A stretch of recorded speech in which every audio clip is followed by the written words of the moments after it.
जय हिंद दोस्तों, स्वागत है आपका मेरे YouTube चैनल टीचिंग बाय गौरव सर में। दोस्तों आज की ये वीडियो बहुत ही ज़्यादा इंपॉर्टेंट और बहुत ही ज़्यादा बेनिफिशियल होने वाली है आप लोगों के लिए, क्योंकि यहाँ पर कंजक्शन से रिलेटेड कुछ ऐसे कॉन्सेप्ट मैं आपके सामने लेकर आया हूँ कि इस वीडियो को देखने के बाद कंजक्शन से रिलेटेड जो भी डाउट और प्रॉब्लम्स है आपके दिमाग में वो सभी रिजॉल्व हो जाने वाले हैं। और यहाँ पर ये सभी कॉन्सेप्ट मैं हिंदी में आपको बताऊंगा ताकि कोई भी प्रॉब्लम दिक्कत आपको ना हो। तो चलिए कॉन्सेप्ट शुरू करते हैं कंजक्शन का। तो यहां पर दोस्तों सबसे पहले मैं आपको बताना चाहूंगा कि कंजक्शन होता क्या है, कंजक्शन का मतलब क्या है, कंजक्शन का हम अपने ग्रामर में सेंटेंसेस में यूज क्यों करते हैं। तो यहां पर दोस्तों मैं आपको बताना चाहूंगा कंजक्शन का मतलब होता है जोड़ना। जैसे कुछ एग्जाम्पल के माध्यम से मैं आपको बताना चाहूंगा, जैसे कि आप आगरा में रह रहे हैं, आगरा में रेलवे जो स्टेशन है वहां पर आगरा जंक्शन होगा। तो आप कहोगे सर हाँ आगरा जंक्शन है, तो आगरा जंक्शन जो रेलवे स्टेशन है उसके आगे भी कोई एक रेलवे स्टेशन होगा, वो भी जंक्शन होगा, पीछे भी कोई रेलवे स्टेशन होगा, वो भी जंक्शन होगा। तो ये जंक्शन करता क्या है, अपने दोनों स्टेशन को यानी कि आगे और पीछे आगरा जंक्शन के जो भी स्टेशन है उनको जोड़ता है। इन दोनों स्टेशन को क्या करता है, जोड़ता है। वहीं जंक्शन से निकलकर आया है कंजक्शन। क्या निकल कर आया है, कंजक्शन। अब कंजक्शन का ग्रामर में क्या यूज है, तो कंजक्शन क्या करता है, दो शब्दों को यानी कि वर्ड को, दो फ्रेजेस को और दो क्लॉज को। क्लॉज का मतलब कुछ और नहीं होता है, सेंटेंस होता है। तो दो वर्ड यानी कि शब्दों को, दो फ्रेज को और दो क्लॉज यानी कि सेंटेंसेस को जोड़ने का काम करता है ग्रामर में। ठीक है, इतनी बात समझ में आई। अब यहां पर सबसे पहले हम समझेंगे कि शब्दों को एक कंजक्शन कैसे जोड़ता है। जैसे यहां पर मैंने लिखा हुआ है दो वर्ड यानी कि शब्दों को एक कंजक्शन किस तरीके से जोड़ता है। तो एग्जाम्पल के माध्यम से मैं आपको बताना चाहूंगा। यहां पर मैंने एक सेंटेंस लिखा है, Ram and Shyam will come. तो यहां पर अगर मैं एंड हटा देता हूं, इस कंजक्शन को हटा देता हूं, तो राम श्याम विल कम ये एक तरीके से मीनिंगलेस सेंटेंस है, ये कोई सेंटेंस नहीं होगा। तो राम को और श्याम को जोड़ने के लिए हमने कंजक्शन एंड का यूज किया है, तभी जाकर ये जो दोनों वर्ड हैं, दोनों शब्द हैं, जुड़े हैं। अब यहां पर Ram and Shyam will come ये प्रॉपर एक मीनिंग दे रहा है, पूरा एक सेंटेंस है। तो यहां पर दोस्तों मैं आपको बताना चाहूंगा कि इस कंजक्शन ने, इस एंड ने, ये जो एक कंजक्शन है इसने क्या किया, राम को और श्याम को ऐड कर दिया। यानी कि यहां पर इस कंजक्शन ने क्या काम किया, दो शब्दों को, दो वर्ड्स को जोड़ने का काम किया। एक और उदाहरण के माध्यम से मैं आपको बताना चाहूंगा, जैसे Sita as well as Reena is coming. तो यहां पर सीता को और रीना को, ये दोनों वर्ड हैं, नाउन है, इन दोनों नाउन को किसने जोड़ा, एज वेल एज, जो एक कंजक्शन है। तो यहां पर कंजक्शन क्या काम कर रहा है, जोड़ने का काम कर रहा है दो शब्दों को। चलिए कुछ बढ़ते हैं आगे। अब यहां पर हम समझेंगे, अभी हमने समझा था कि शब्दों को कैसे जोड़ता है कंजक्शन, अब हम जानेंगे कि फ्रेज को कैसे जोड़ता है। तो सबसे पहले कंजक्शन से पहले, कंजक्शन को समझने से पहले फ्रेज को समझेंगे, क्योंकि बहुत बच्चे फ्रेज ही नहीं पता है कि फ्रेज क्या होते हैं। तो यहां पर दोस्तों फ्रेज कुछ और नहीं होता, दो या दो से ज्यादा अगर कोई ग्रुप ऑफ वर्ड्स है यानी कि शब्दों का समूह है, वो क्या है, ना ही उसमें सब्जेक्ट है ना ही वर्ब, वो मीनिंगलेस है, वो हमारे क्या होते हैं, फ्रेज होते हैं। जैसे मैं कहूं आपसे on the table, on the table. अब एक बात बताइए, क्या इसमें ऑन द टेबल ये जो ग्रुप ऑफ वर्ड्स है ये भी एक शब्द है, ये भी और ये भी, यहां पर तीन शब्द आ रहे हैं, तीन वर्ड्स आ रहे हैं, लेकिन इनका कोई मीनिंग प्रॉपर नहीं मिल पा रहा है, क्योंकि यहां पर ना ही सब्जेक्ट आ रहा है और ना ही इसमें कोई वर्ब आ रहा है। तो यानी कि जिस ग्रुप ऑफ वर्ड्स में ना ही सब्जेक्ट हो ना ही वर्ब हो, वो हमारा क्या होता है, वो हमारी फ्रेज होते हैं। आई बात समझ में, कोई डाउट। अब यहां पर हम समझेंगे एक कंजक्शन दो फ्रेज को कैसे जोड़ता है। जैसे यहां पर उदाहरण के माध्यम से मैंने यहां पर एक सेंटेंस लिखा है, my cell phone is either on the table और इन द ड्रॉअर। यानी कि ऑन द टेबल क्या है, दो शब्द हैं, यानी कि मैंने अभी आपको बताया था दो शब्दों या दो से ज्यादा शब्दों का समूह, ग्रुप ऑफ वर्ड्स, उसको हम फ्रेज बोलते हैं। तो ये यहां पर क्या है, एक फ्रेज है, यहां पर ना कोई सब्जेक्ट आया है ना ही कोई वर्ब आई है। वहीं यहां पर इन द ड्रॉअर, तो इसमें ना कोई सब्जेक्ट आया है ना कोई वर्ब आई है, मीनिंगलेस शब्द है, सिर्फ एक ग्रुप ऑफ वर्ड्स है। क्या है, सिर्फ एक ग्रुप ऑफ वर्ड्स है, शब्दों का समूह है। तो ये क्या है, एक फ्रेज है। अब कंजक्शन कौन सा है, ईदर और, ये एक पेयर होता है, ईदर के साथ हमेशा और आता है। तो इस सेंटेंस में ये जो ईदर और है, ईदर के साथ ऑन द टेबल और के बाद इन द ड्रॉअर, जो एक फ्रेज है, इन दोनों को इसने जोड़ दिया, ऑन द टेबल को और इन द ड्रॉअर को। क्या किया, ईदर और इन्होंने कंजक्शन ने क्या किया, इन दोनों को ऐड कर दिया, जोड़ दिया एक सेंटेंस में, तो वो हमारा कंजक्शन होता है। आई बात समझ में? चलिए बढ़ते हैं आगे। तो तीसरा जो पॉइंट है वो है कंजक्शन किस तरीके से दो क्लॉजेस को या दो सेंटेंसेस को जोड़ता है। क्लॉज का मतलब कुछ और नहीं होता, सेंटेंस को ही हम क्लॉज बोलते हैं। तो इसलिए आप अपने दिमाग में क्लॉज को लेकर बिल्कुल भी कंफ्यूजन मत रखिएगा, सर क्लॉज क्या होता है, हमने सेंटेंस पढ़ा था। तो सेंटेंस का ही दूसरा नाम क्लॉज होता है, बस इस बात को अपने ध्यान में रखिए। जैसे यहां पर मैं एक एग्जाम्पल देकर आपको समझा रहा हूं, यहां पर लिखा हुआ है Ram went to see her manager. तो ये क्या है, हमारा एक सेंटेंस है। और दूसरा क्या है, he was not in his office, ये दूसरा हमारा सेंटेंस है। यानी कि एक ये इन दोनों सेंटेंस को हमने किससे जोड़ा, बट जो एक कंजक्शन है, कंजक्शन ने क्या किया, इस वाले सेंटेंस को और इस वाले सेंटेंस को, जिसको हम ग्रामेटिकल भाषा में क्लॉज बोलते हैं, इनको जोड़ दिया। पूरा सेंटेंस क्या बना, Ram went to see her manager, यानी कि राम जो है यहां पर हिज होगा, Ram went to see his manager, Ram अपने मैनेजर को देखने के लिए गया, लेकिन बट का मतलब लेकिन होता है, he was not in his office, वह अपने ऑफिस में नहीं थे। तो बट ने क्या किया, इन दोनों क्लॉज को या इन दोनों सेंटेंसेस को जोड़ दिया। वहीं एक और उदाहरण के माध्यम से समझते हैं। सी सैड, सी हमारी सब्जेक्ट है, सैड यहां पर वर्ब है, ये सब्जेक्ट और ये वर्ब, तो एक सेंटेंस यानी कि क्लॉज बन जाएगा। सी वुड कम, सी यहां पर सब्जेक्ट है, वुड यहां पर वर्ब है, इस बात को आपको ध्यान में रखना है, एक क्लॉज बन जाएगा। तो अब इन दोनों क्लॉज को, सी वुड कम और सी सैड, इन दोनों को किसने जोड़ा, दैट ने जोड़ा, इसको भी और इसको भी, यानी कि दो क्लॉज को क्या कर रहा है, कंजक्शन जोड़ रहा है। तो सी सैड उसने कहा, दैट का मतलब यहां पर कि सी वुड कम, कि वह आएगी। तो इस तरीके से हम एक कंजक्शन के माध्यम से दो सेंटेंसेस को, दो फ्रेज को, दो वर्ड्स को जोड़ते हैं। अभी तक अगर कोई दिक्कत या प्रॉब्लम है आपके सामने तो कमेंट बॉक्स में कमेंट करके बता सकते हैं, क्योंकि यहां पर मैंने आपको बताया है कि किस तरीके से कंजक्शन के माध्यम से दो शब्दों को, है ना, दो फ्रेजेस को, दो क्लॉजेस को या सेंटेंसेस को जोड़ते हैं। अब बढ़ते हैं आगे। तो कुछ कंजक्शन और हिंदी रूपांतरण उनका मैं यहां पर करके आपको बता रहा हूं कि जो कंजक्शन होते हैं और उनका हिंदी में मतलब क्या होता है, उनका सेंस निकल कर क्या आता है। तो यहाँ पर जैसे कि एंड है, तो एंड को और बोलते हैं, अदरवाइज को नहीं तो बोलते हैं देयरफॉर, और कॉन्सिक्वेंटली को हम अतः या इसलिए बोलते हैं। नीदर नॉर ये एक पेयर में आता है, और नीदर नॉर का मैं यहाँ पर दोस्तों आपको कुछ एडिशनल इंफॉर्मेशन देना चाह रहा हूँ, क्योंकि नीदर नॉर और नीदर ऑफ देम यहाँ से रिलेटेड क्वेश्चन आपको एग्जामिनर आपके एग्जाम में पूछता है, बच्चे कंफ्यूज होते हैं। याद रखना, नीदर ऑफ देम, नीदर क्या करता है, दो व्यक्तियों या वस्तुओं की बात करता है, लेकिन नन क्या करता है, none of them, neither of them. Neither of them का मतलब होता है दोनों में से कोई नहीं, और वही नन ऑफ देम का मतलब होता है कईयों में से कोई भी नहीं। यानी कि नन ऑफ देम क्या करता है, दो से ज्यादा व्यक्तियों वस्तुओं की बात करता है, वही नीदर क्या करता है, सिर्फ केवल और केवल दो लोगों के वस्तुओं या व्यक्तियों की बात करता है। ओके, तो इसको भी आपको जानना चाहिए, इसलिए मैंने आपको बता दिया। तो नीदर नॉर ये एक पेयर में आता है कंजक्शन, इसका हिंदी में मतलब होता है ना तो यह ना तो वह। ठीक है, वहीं और कंजक्शन देखते हैं। सो दैट, सो के साथ हमेशा दैट आता है, इसका हिंदी में मतलब होता है इतना की। सो एज ये भी पेयर में आता है, इसका मतलब होता है इतना जितना। ठीक है, वेदर और इस ये भी पेयर में आता है, वेदर के साथ हमेशा और लगाना। अगर एग्जामिनर आपके एग्जाम में क्वेश्चन देगा तो वो क्या करेगा, या तो और को चेंज कर देगा या वेदर को चेंज कर देगा। ठीक है, तो वेदर के साथ पेयर हमेशा और का आता है, जिसका मतलब होता है या, जैसे बोलते हैं या तो वो या तो मैं, इस तरीके से ना। तो या का यहाँ पर हिंदी में मीनिंग निकल कर आएगा।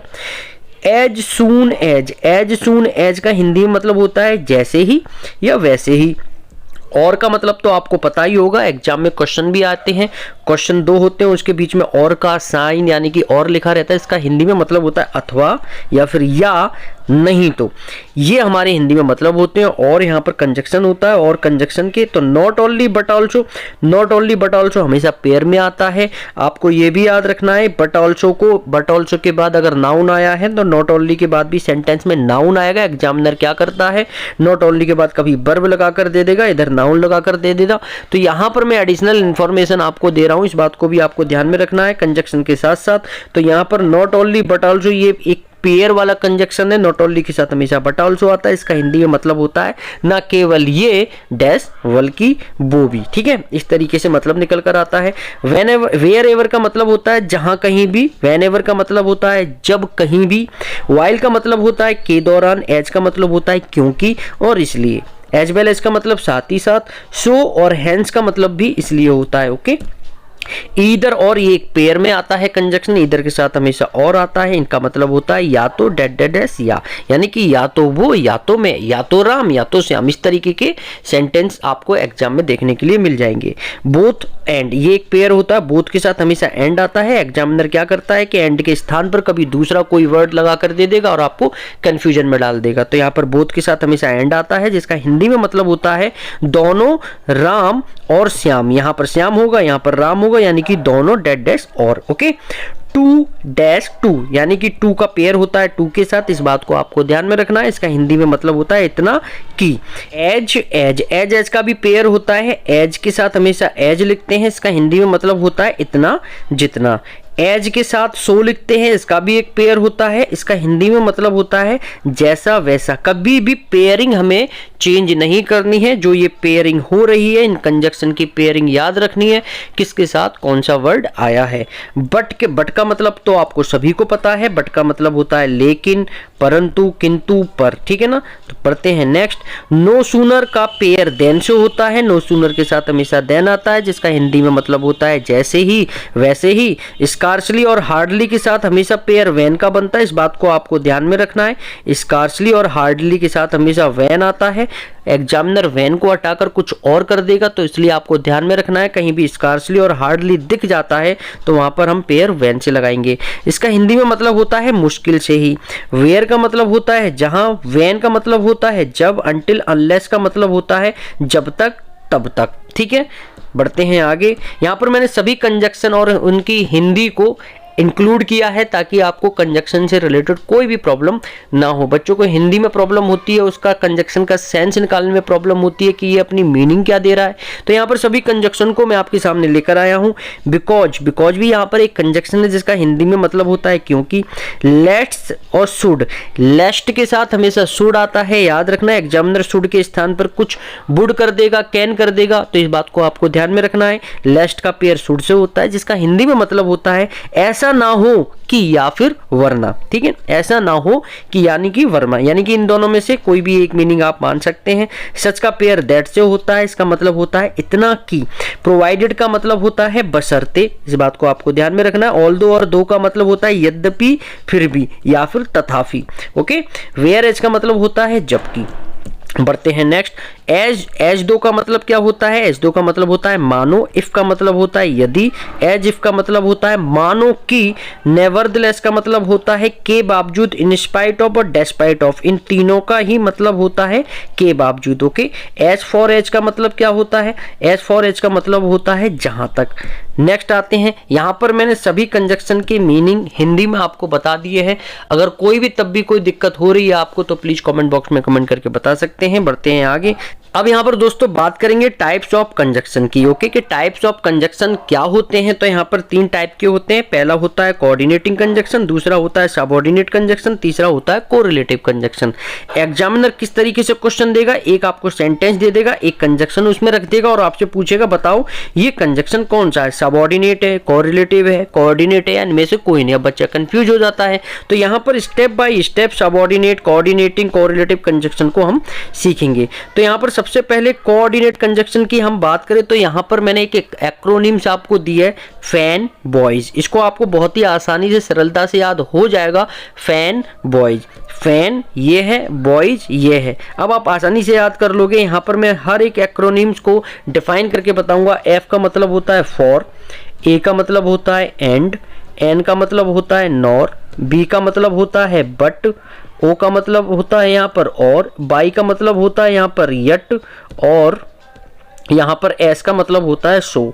तो अब आपको कोई प्रॉब्लम नहीं हो रही होगी, यहाँ से आपको सभी कंजक्शन याद हो चुके होंगे। एक दो बार आप रिवाइज करना है, रिवीजन के बाद सभी कंजक्शन प्रॉपर वे में याद हो जाएंगे। अब अगर इनमें से अगर कोई सा भी कंजक्शन सेंटेंस में आ जाता है और एग्जामिनर पूछता है कि बताओ ये कौन सा कंजक्शन है, कोऑर्डिनेटिंग कंजक्शन है, सबऑर्डिनेट कंजक्शन है, कोरिलेटिव कंजक्शन है, तो आई थिंक आप अब बता दोगे। यहाँ पर कुछ उदाहरण भी मैं आपके सामने लेकर आया हूँ, जैसे Ram and Rohan went to Patna. अब यहाँ पर एंड ने क्या किया है, राम को और रोहन को जोड़ दिया है, ऐड कर दिया है।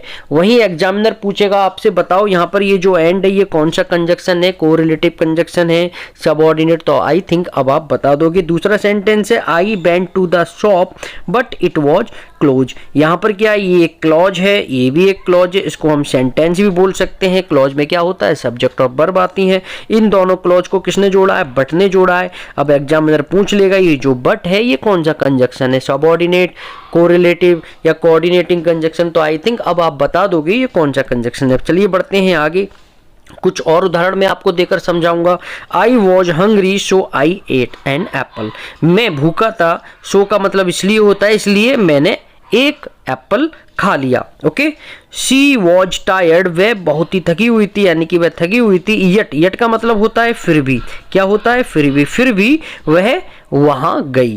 तो यानी कि यहां पर इन दोनों सेंटेंसेस को यानी कि क्लॉज को किसने जोड़ा, यट ने जोड़ा ऊपर वाले, यानी कि इन दो क्लॉज को किसने जोड़ा, सो ने जोड़ा। तो यहां पर इस तरीके से हम ये पहचान रहे हैं कि दो क्लॉज को एक कंजक्शन जोड़ता है। दूसरी बात दोस्तों मैं आपको बताना चाहूंगा, ये जो कोऑर्डिनेटिंग कंजक्शन है, आपने एक चीज नोटिस की होगी, हर कोई क्लॉज अपने आप में एक मीनिंग दे रहा है, ठीक है ना। यानी कि कोई भी क्लॉज यानी कि सेंटेंस दूसरे के ऊपर डिपेंड नहीं है। अगर हम इसको छुपा लेते हैं तो आई वॉज हंग्री, मैं भूखा था, ठीक है ना, पूरा मीनिंग दे रहा है। और अगर हम इसको छुपा लेते हैं तो आई एट एन एप्पल, यानी कि मैंने एक एप्पल खा लिया, तो ये भी अपना प्रॉपर मीनिंग पूरा दे रहा है। तो यहाँ पर कोऑर्डिनेटिंग कंजक्शन में क्या होता है, हर क्लॉज अपना पूरा एक मीनिंग देता है, इसे कोई दूसरे क्लॉज यानी कि सेंटेंस पर निर्भर होने की या डिपेंड होने की कोई जरूरत नहीं होती है। सिर्फ कंजक्शन को क्या करना पड़ता है, इन दोनों क्लॉजेस को आपस में जोड़ देता है, यानी कि आपस में एक मीनिंगफुल प्रॉपर वे में सेंटेंस बना देता है। ओके, से यहाँ पर कंजक्शन का क्या काम है, यहाँ पर दो क्लॉजेस को जोड़ने का काम कर रहा है कंजक्शन, तो यहाँ पर कोई दिक्कत है नहीं। अब यहाँ पर जो हम समझेंगे सबऑर्डिनेट कंजक्शन में समझेंगे कि सबऑर्डिनेट कंजक्शन किस तरीके से हम पहचाने।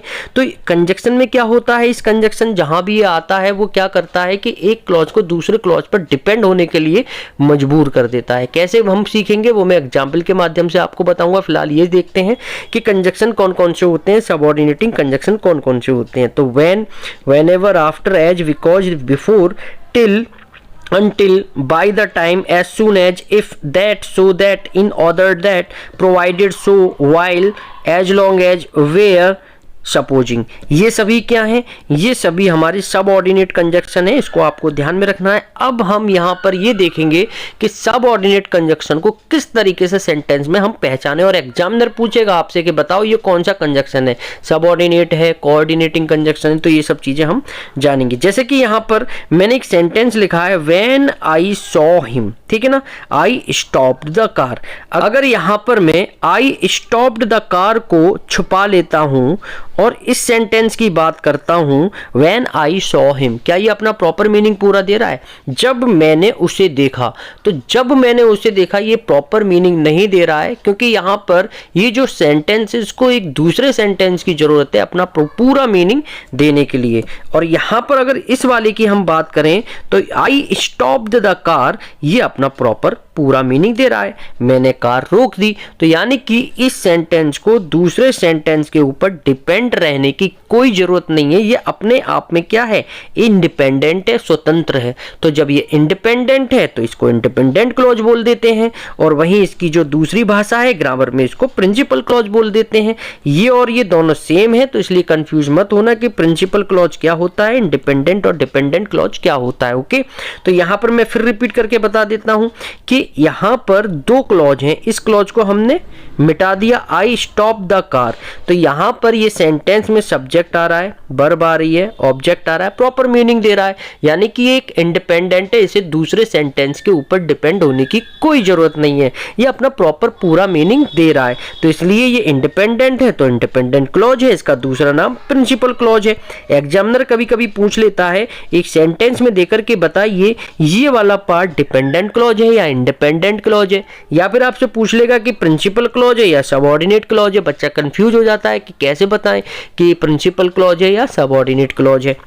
तो यहाँ पर सभी बातें आपको धीरे धीरे क्लियर हो रही होंगी। तो यहाँ पर दोस्तों अभी मैंने आपको बताया था क्लॉज का दूसरा नाम ही सेंटेंस और सेंटेंस का दूसरा नाम ही क्लॉज है। तो बिल्कुल भी मत घबराना कि सर क्लॉज क्या होता है, सेंटेंस क्या होता है, दोनों ही सेम होते हैं, बस ग्रामर में उनके नाम चेंज कर दिए गए हैं और कुछ नहीं है, ठीक है। बाकी अभी मैंने आपको बताया था कि इंडिपेंडेंट क्लॉज क्या होता है, ये आपको समझ में आ गया, और प्रिंसिपल क्लॉज क्या होता है, इसका दूसरा ही नाम इंग्लिश ग्रामर में प्रिंसिपल क्लॉज होता है। अब हम जानेंगे डिपेंडेंट क्लॉज क्या होता है। तो यहाँ पर व्हेन आई सॉ हिम, जब मैंने उसको देखा, और व्हेन क्या है, यहाँ पर एक कंजक्शन है, कंजक्शन किसके साथ जुड़ा है, आई सॉ हिम, मीनिंग क्या दे रहा है, जब मैंने उसे देखा। तो जब मैंने उसे देखा, क्या ये अपना पूरा प्रॉपर मीनिंग दे रहा है?